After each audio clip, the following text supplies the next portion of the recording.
قبل ما نبدأ ما تنساش تعمل لايك واشتراك في القناة علشان ده بيحمسنا نستمر جدا، ولو على الفيسبوك اعمل لنا متابعة. Thanks, dude. بيبدأ الفيلم بشاب في المدرسة الثانوية اسمه مايك، وبيكون لاعب كرة سلة وقائد الفريق، وبيقول له المدرب انه يستعد كويس لمباراة بكرة لانه ممكن ياخد منحة دراسية في الجامعة لو كان اداؤه حلو. وبيتجمع افراد الفريق مع بعض، وبيكون في فرد متأخر واسمه نيد، وواضح ان افراد الفريق بيحبوا يتريقوا عليه الا مايك صاحبه، وبياخدوا صورة جماعية قبل المباراة. وفي يوم المباراة بيساعد مايك، وبيظهر انه شخص محبوب جدا في مدرسته، وبيقابل صديقته وبيحس انها متضايقة وما بترضاش تقوله السبب، بس هو بيصر انها تقوله. ولما بتقوله انها هتبعد بيبقى متضايق وما بيعرفش حتى يركز في المباراة اللي ممكن تغير حياته، وبيقرر في النهاية انه يسيب المباراة وحلمه ويروح ورا حبيبته. وبنرجع للحاضر وبنشوف مايك وهو عنده 40 سنة ومنفصل عن مراته وعايش مع صديقه نيد اللي بقى مليونير، وبيقعدوا يفطروا سوا. ولأن نيد غريب الأطوار بيتضايق مايك من كلامه وبيقول له إنه خسر كل شيء وإنه بيدعمه، لكن مايك بيقول له إن النهاردة حياته هتتحسن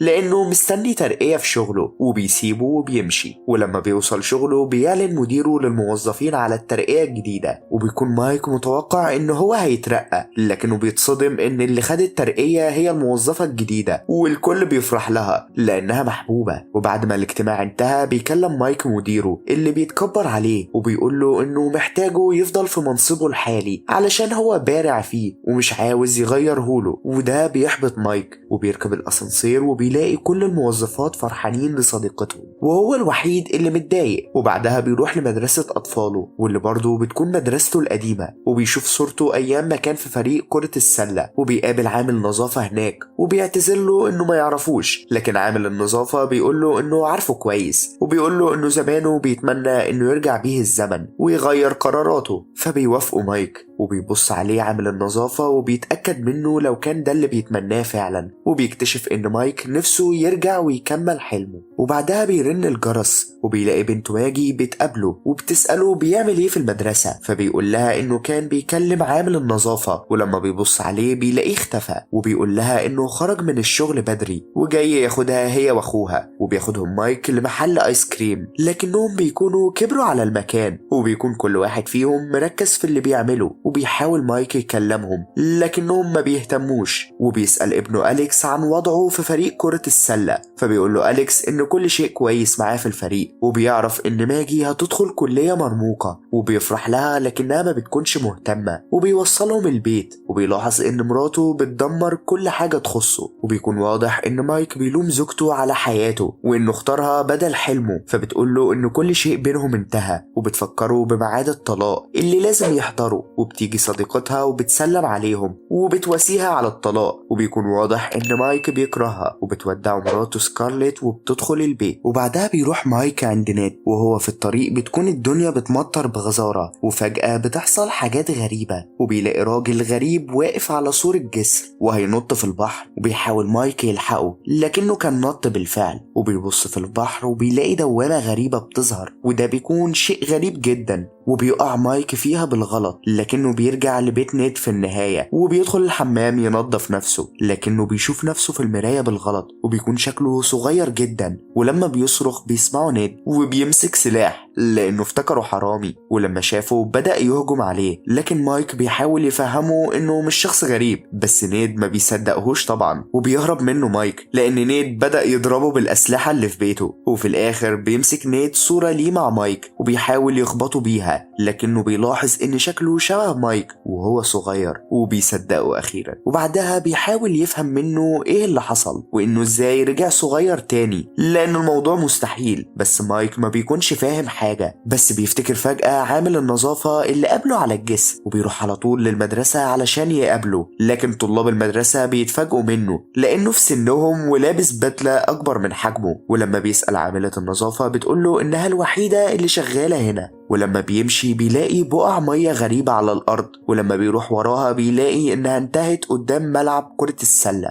وبيفهم إنه رجع صغير تاني علشان يغير قراراته وإنها فرصته علشان ما يندمش على حياته. وبيرجع بعدها لند وبيعرفه إنه قرر يرجع تاني للمدرسة الثانوية وإنها فرصته علشان يحقق حلمه من جديد، وبيطلب منه إنه يكون والده قدام الناس وهو بيقدم في المدرسة. لكن نيد بيكون رافض لأن المدرسة كانت جحيم بالنسبة له وإنه خايف يخشها تاني. لكن في النهاية مايك بيخليه يروح، وهما في مكتب مديرة المدرسة بيعجب بيها نيد جدا وبيتصرف بغرابة، وبتوافق المديرة على مايك لكنه بيكون غير اسمه لمارك. وبيلحق مايك الموقف وبياخد نيد وبيخرجه لأنه كان بيتصرف بغرابة مع المديرة، وبعدها بيتريق على الطلاب بسبب لبسه، وكذلك نيد اللي بياخده وبيروحوا يشتروا هدوم جديدة. وفي اليوم اللي بعده بيدخل مايك المدرسة بشكل جذاب وبيندهش منه كل طلاب المدرسة، بس هو بيتأقلم بصعوبة فيها. ولما بيروح فصله بتجيله مكالمة من زوجته سكارلت وبيفتكر انه نسي ميعاد محاكمة طلاقهم، وبتتعصب عليه لانه مهمل وعديم المسؤولية وانها تاخد حضانة الاطفال بشكل كامل، وبيقول لها انه ما ينفعش تاخد اولاده، وبيأكد لها انه قريب منهم اكتر مما تتخيل، وبيأجل ميعاد المحكمة. وبيبدأ يبص على ماجي وبيشاور لها لكنها بتستغرب من ردة فعله، وبيروح بعدها لملعب كرة السلة وبيبهر المدرب بمهاراته، وما بيقدرش يتعرف عليه لأنه مستحيل تخطر على باله إنه نفس الشخص من 30 سنة. وبعدها بيطمن نيد إنه دخل فريق كرة السلة وإنهم ماشيين في الطريق الصحيح، وهو في الحمام بيلاقي طالب بيستغيث بيه وبيكون ابنه أليكس مربوط في الحمام. بيسأله مين اللي عمل فيه كده، وبيطلع إن بقية فريق السلة بيتنمروا على أليكس وبيفكوا من الحمام، وبيروحوا بعدها ياكلوا. وهم قاعدين بيظهر طالب اسمه ستان وبيكون قائد فريق كرة السلة، وهو اللي بيتنمر عليه. وبيعرف مايك من أليكس إنه صديق ماجي أخته، وده بيصدمه وبيبقى مركز معاه، فبيقول له أليكس ما يبصش. لكن ستان بيروح لهم وبيبدأ يتنمر على أليكس، وده بيعصب مايك وبيشتمه وبيحذره انه ما يكلموش بالطريقة دي تاني. لكن ستان بيقول له هتعمل ايه يعني؟ فبيقول له مايك انه هيتصل بابوه، وده بيخلي الكل يضحك عليه، وبيقول له مايك انه حاسس بالاسف عليه لانه متنمر، وبيبدأ مايك يتريق عليه وبيخلي كل الطلاب يضحكوا على ستان. وبعدها بيروح يتدرب مع أليكس في بيته وبيكتشف انه لاعب بارع لكن ما بياخدش فرصة في الفريق. وبيدخل عليهم فجأة سكارلت وصاحبتها وبيعرفها أليكس انه مارك ابن نيد، لكنها بتلاحظ حاجة غريبة وهو انه شبه جوزها مايك جدا، وبتبدأ تقرب منه وده بيخليها مستغربة لانه شبهه جدا، وبيخلي الباقيين مستغربين اكتر من اللي هي بتعمله. وبتقول لها صاحبتها انها تنسى جوزها خالص وتفكر في المستقبل وانها لازم تتعرف على حد جديد وتعيش حياتها، وده بيضايق مايك وبيخبطها بالكرة وبيعتذر لها، وبيقول لها انه موضوع غريب ان أليكس يشوف امه بترتبط بحد تاني وهي لسه ما اتطلقتش اصلا، وبيسيبها وبيمشي. وفي اليوم اللي بعده بيتخانق مايك مع ستان وبيضربوا ستان وبياخدوا فصل للباقي اليوم. وبيرجع مايك وبيلاقي سكارلت محتاجة مساعدة وبيساعدها، وبيعرف منها انها ناوية تزين حديقة بيتهم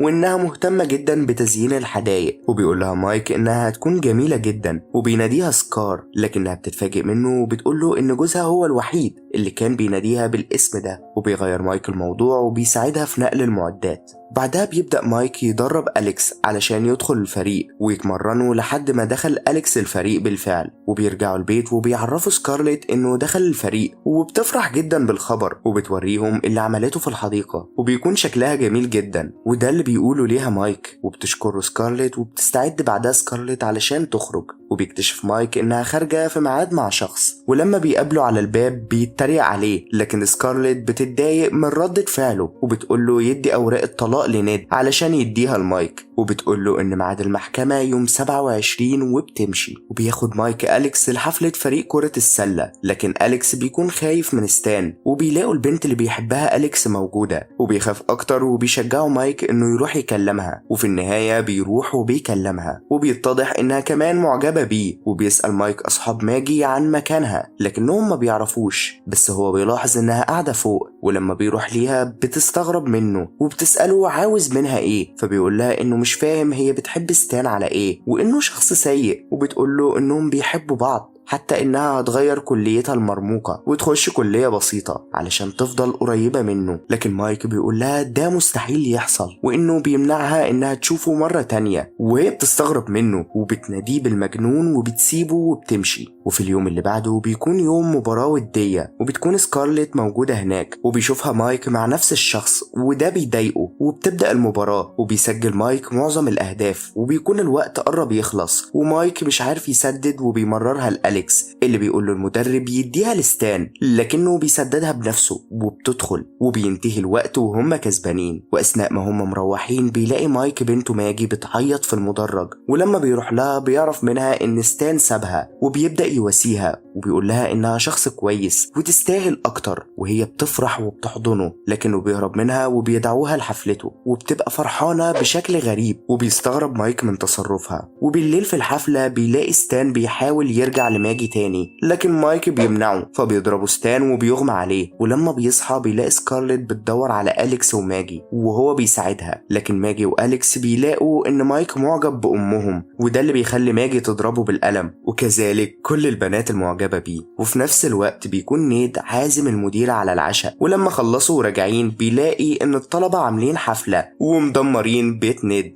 ولما بيفضل بيت بيضربوا نيد لأنه دمر علاقته بالمديرة، وبيحس مايك باليأس جدا. وفي اليوم اللي بعده بيكون مايك مهموم لأنه خسر عيلته وبيواسيه نيد وبيفكروا إن النهاردة ميعاد محكمة طلاقه وبيقرروا يروحوا بأسرع وقت. وبيدخل نيد وبيزعق وبتسألهم القاضي هم مين، فبتقول لها سكارلت انه صديق زوجها، فبتسأله القاضي اذا كان محامي فبيقول لها ايوه، لكن سكارلت بتقول انه مش محامي، فبيطلع شهادته وبيقول لها انها متكرمشة علشان كان قاعد عليها مش علشان لسه طابعها من شوية. لكن القاضي بيتساهل معاه وبيبدأ نيد يتصرف بغرابة كالمعتاد، فبيخلي القاضي الضابط يطرده، فبيتدخل مايك وبيقول لهم انه معاه رسالة من مايك زوجها، لكن القاضي بيرفض وجوده، فبتقول لها سكارلت انها تسمح له يقراها لو ينفع. ولما بيقراها بيقول فيها انه فاكر اللحظة اللي اتجوزوا فيها وانه بيحبها الى الابد، وبيسيب الورقة وبيخرج. ولان مايك محضرش بصفته طرف في المحكمة وافقت القاضي على الطلاق، لكن سكارلت بتتردد بعد الرسالة وبتطلب انها تأجل الحكم لو ينفع، وبتوافق القاضي انها تأجله لمدة 30 يوم. ولما بتمسك سكارلت رسالة مايك بتلاقيها ما فيهاش الكلام اللي قاله،